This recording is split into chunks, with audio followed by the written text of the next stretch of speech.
ഒന്ന് പുറത്തേക്ക് ഇറങ്ങി വന്നാട്ടെ. ഒന്ന് ഇറങ്ങി വരണം. ഞാൻ നോട്ടെ.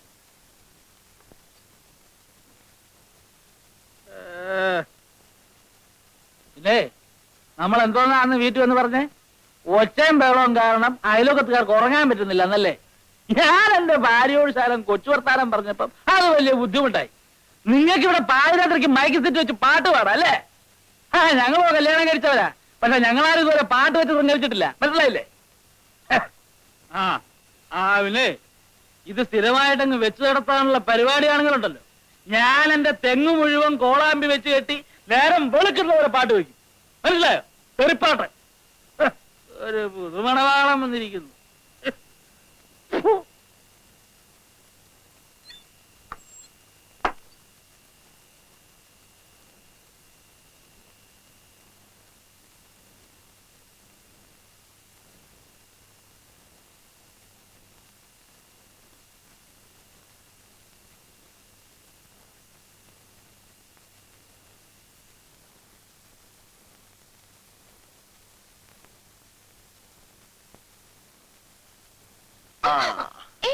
നേരം വെളുത്തറിഞ്ഞില്ലേ? ഇല്ല, കണ്ണടച്ച് തുറന്നപ്പോഴത്തേക്ക് വെളുത്തുപോയതുപോലെ. അവിടെ ഇരുന്നേ. ഞാനൊരു സൂത്രം കാണിച്ചേട്ടെ. എന്താ?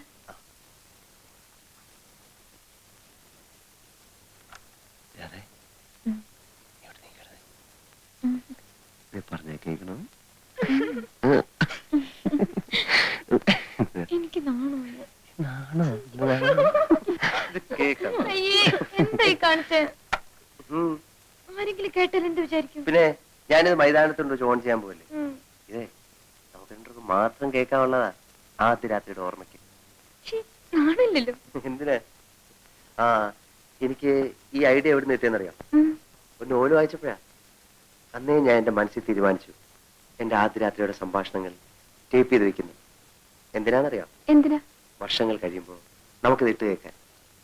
വർഷങ്ങൾ കഴിയുന്നപ്പോഴാ നീ ഒരു കിഴവിയും ഞാൻ ഒരു കിഴവനും ആവുമ്പോ അന്ന് നമ്മൾ രണ്ടുപേരും പല്ലില്ലാത്ത മോണ കാട്ടിച്ചിരിക്കും. നമ്മൾ എപ്പോഴാ വിനുവേട്ടന്റെ വീട്ടിൽ പോകുന്നത്? വിനുവേട്ടന്റെ വീട്ടിലേക്ക്? എറണാകുളത്ത്? എറണാകുളത്തേക്കൊന്നും നമ്മൾ പോകുന്നില്ല. വീട്ടിലറിഞ്ഞ ഈ കല്യാണത്തിന് സമ്മതിക്കത്തില്ല. അവര് വേറെ ഏതാണ്ട് പെണ്ണെ നോക്കി വെച്ചിരിക്കുക. അതുകൊണ്ട് ഞാനും ബാബുവും കൂടെ സൂത്രത്തിൽ നമ്മുടെ കല്യാണം നടത്തിയല്ലേ. അപ്പൊ അച്ഛനോട് പറഞ്ഞല്ലോ ആര് കല്യാണം കഴിച്ചാലും വിനുവേട്ടന്റെ അച്ഛനും അമ്മയ്ക്ക് സന്തോഷമാണെന്ന്. അയ്യോ, അതൊക്കെ ബാബു തട്ടിവിടുന്നതല്ലേ. അവൻ എന്നെ പോലൊന്നും അല്ല. മുഖത്ത് നോക്കി കള്ളം പറയാൻ യാതൊരു മടിയില്ല. ഞാൻ നിന്നെ കൊണ്ട് അങ്ങോട്ട് ചെന്നാലേ അവരെന്നെ വീട്ടിൽ നിന്ന് ഇറക്കി വിടും. എനിക്ക് വിനുവേട്ടന്റെ വീട്ടിൽ പോണം. ഇടി പെണ്ണെ, നീ ഇങ്ങോട്ട് നോക്കി. ഇതല്ലേ നമ്മുടെ വീട്. നമുക്ക് കുറച്ച് കഴിയുമ്പം ആ പുഴയോരത്ത് കുറച്ച് സ്ഥലം വാങ്ങിച്ച് ഒരു കൊച്ചു വീട് വെക്കണം. ഞാനില്ല അതിനൊന്നും. പിന്നെ എനിക്ക് വിനുവേട്ടന്റെ നാടാ ഇഷ്ടം. നമുക്ക് എത്രയും വേഗം ഇവിടുന്ന് പോണം. പോയിട്ട് പട്ടണത്തിലൊരു ജോലി വാങ്ങണം. എന്നിട്ട് നമുക്ക് അവിടെ കഴിയാം. നീ എന്താ ഈ പറയുന്നത്? ഭാരതത്തിന്റെ ആത്മാവ് എവിടാ നിനക്കറിയാം? എവിടെയായാലും ഈ നാട്ടിൻപുറത്തുനിന്ന് പോണം നമുക്ക്.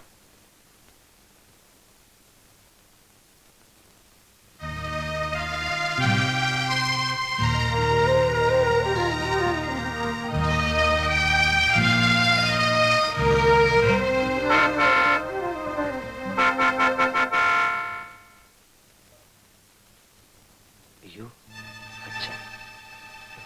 നീ അത്തോക്കോ, ഞാൻ വിളിച്ചോളാം.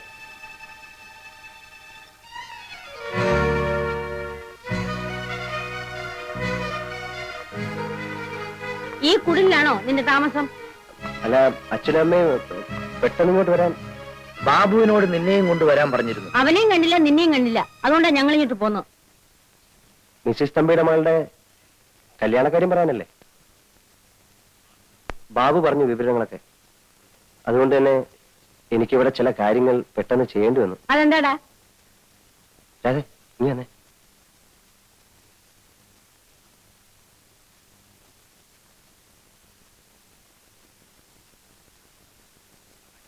അച്ഛനും അമ്മയും ക്ഷമിക്കണം.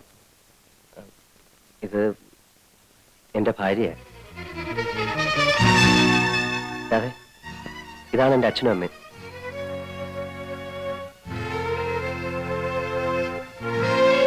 കല്യാണം കഴിക്കുന്നെങ്കിൽ അതൊരു നാടൻ പെൺകുട്ടിയായിരിക്കണം എന്ന് എനിക്ക് നിർബന്ധം ഉണ്ടായിരുന്നു. നിങ്ങളോട് ആലോചിച്ചാൽ അത് നടക്കില്ലെന്നറിയാം. അതെ, അച്ഛൻ്റെ അമ്മയുടെ കാര്യം നമസ്കരിക്കും.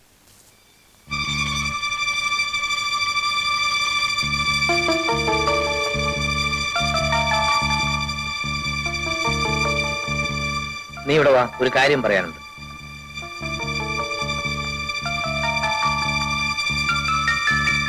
ശകനകുട്ടി, കാര്യം എന്താണെന്ന് വെച്ചാൽ നീ വിചാരിച്ച എന്നെ വിട്ടേ അച്ഛൻ, എനിക്ക് ഇറങ്ങുമെന്ന്. എന്റെ ഭാര്യയാണ്.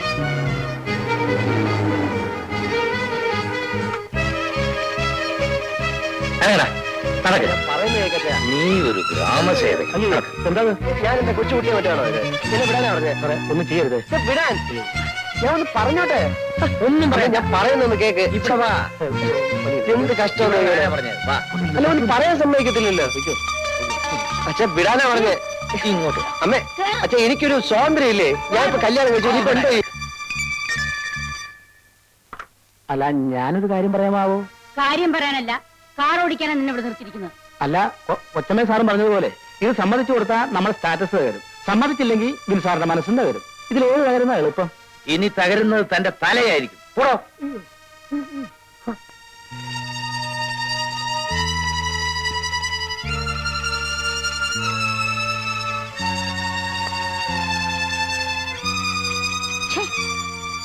ഒരു പെണ്ണിനെ കണ്ട തല നിവർത്തി നടക്കാത്തവൻ അവൻ. എങ്ങനെ സംഭവിച്ചു? അല്ലോ, വിനയ് സാറിന് ഇത്ര ഉശിരുണ്ടെന്ന് എന്റെ സ്വപ്നത്തിൽ പോലും ഞാൻ വിചാരിച്ചില്ല. ഇനിയിപ്പോ ആ കുട്ടിയെ വീട്ടിൽ കയറ്റാണ്ടിരിക്കാൻ അമ്മയുടെ പരിപാടി. സാറിനെ കൊണ്ട് വേറെ കല്യാണം കഴിപ്പിക്കണമെന്ന്. അതിനെ എന്നെ കിട്ടിയിട്ട് വേണ്ടേ? ഞാനും അത് തന്നെ പറയണത്. വിട്ടുകൊടുക്കരുത് സാറേ. പ്രായപൂർത്തിയായ മക്കളോട് മര്യാദ ഒക്കെ വേണ്ടേ? സാറിന്റെ സ്ഥാനത്ത് ഞാനായിരുന്നു കൊണ്ടല്ലോ. അമ്മയാണ് അച്ഛനാണെന്നും ഞാൻ നോക്കൂല, കൈവയ്ക്കും ഞാൻ. ഇവർക്കൊന്നും അത്ര മര്യാദ കൊടുത്തിട്ട് കാര്യമില്ല സാറേ.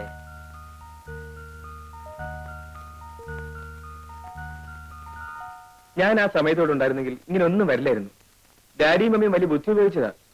ഏതായാലും അവരുടെ മകനായ എനിക്കും ആ ബുദ്ധി കുറച്ച് കിട്ടുമല്ലോ. ചേച്ചി ധൈര്യമായിരിക്കും, ഞാൻ എല്ലാം ശരിയാക്കാം. വരൂ.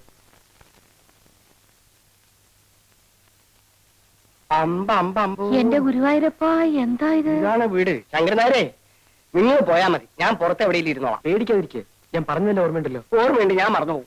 വല്ല വഴക്കോ ഒക്കാണോ വേണ്ടി വരുമോ? ചിലപ്പോ. അയ്യോ, വഴക്കട ഞാൻ വാണോ, ഇതിലും ഭേദം വല്ല ധർമ്മക്കാരും പിടിച്ചോണ്ട് വന്നാൽ മതിയായിരുന്നു. തന്റെ എന്ന് പറഞ്ഞ് നടക്കണം.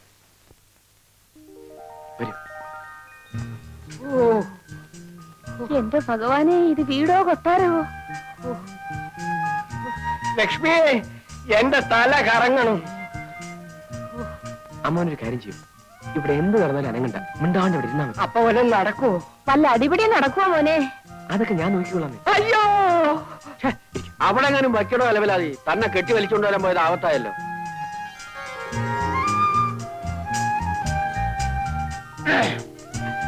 നമസ്കാരം. ചകരക്കുട്ടി, അല്ല, ഇതാര്? മമ്മിന്റെ അടി എവിടെ? മോളുണ്ട്. വിളിക്കൂ. അയ്യോ, ഇതെന്ത് പറ്റി? അതൊക്കെ പിന്നെ പറയാം, വിളിക്കേ. ഇരുന്നോളൂ, ഇരുന്നോളൂ. ചേട്ടത്തിരിക്കൂ. ശരിക്കിരിക്കാമാവാ.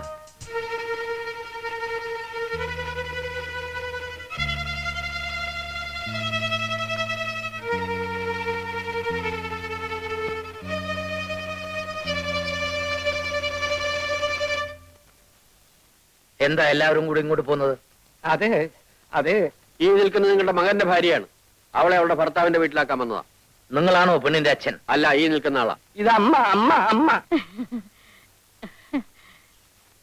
ചേച്ചി, കഴിഞ്ഞതെല്ലാം പോട്ടെ, ഒന്നുമില്ലെങ്കിലും നമ്മള് പെണ്ണുങ്ങൾ.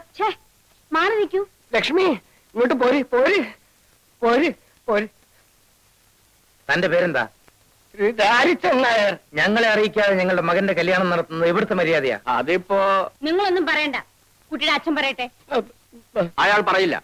അയാൾക്ക് ദേഷ്യം വന്നാൽ ഇന്ന് വിറക്കേയുള്ളൂ. പിന്നെ വല്ല വെട്ടോ കുത്തോ വല്ലതും നടക്കുമെന്ന് പറയാൻ പറ്റില്ല. ഇവരെ കൂട്ടിക്കൊണ്ടൊന്നും നീയാണോടാ? എനിക്ക് വേറെ വഴിയില്ലായിരുന്നു മമ്മി. ഇത് കണ്ടോ, എന്നെ ഇവിടെ തനിച്ചാക്കിട്ട് ഡാഡിയും മമ്മി വിനോദിനെ മാത്രം കൂട്ടിക്കൊണ്ടൊന്നില്ലേ?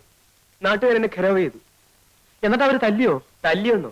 നേതാവ് വന്നില്ലായിരുന്നെങ്കിൽ അവരെന്നെ കൊന്നേനെ. എനിക്ക് സംസാരിച്ചു നിൽക്കാൻ നേരമില്ല. നിങ്ങൾ ഈ പെൺകുട്ടിയെ നിങ്ങളുടെ മകന്റെ ഭാര്യയായി സ്വീകരിക്കുന്നോ ഇല്ലയോ? സ്വീകരിച്ചില്ലെങ്കിൽ എന്ത് ചെയ്യും? എന്താ ചെയ്യാൻ പോണെന്ന് കാണിച്ചു തരാം. വരൂ കുട്ടി. അയ്യോ നേതാവ് പോകരുത്. ഡാഡിയോടും മമ്മിയോടും ഞാനും സംസാരിച്ചു നോക്കട്ടെ. എന്നാ വേഗോട്ടെ. മമ്മി, ഡാഡി, ഒരു മിനിറ്റ്. ശങ്കരൻ നായരെ, എനിക്കൊരു മൂത്രശങ്ക.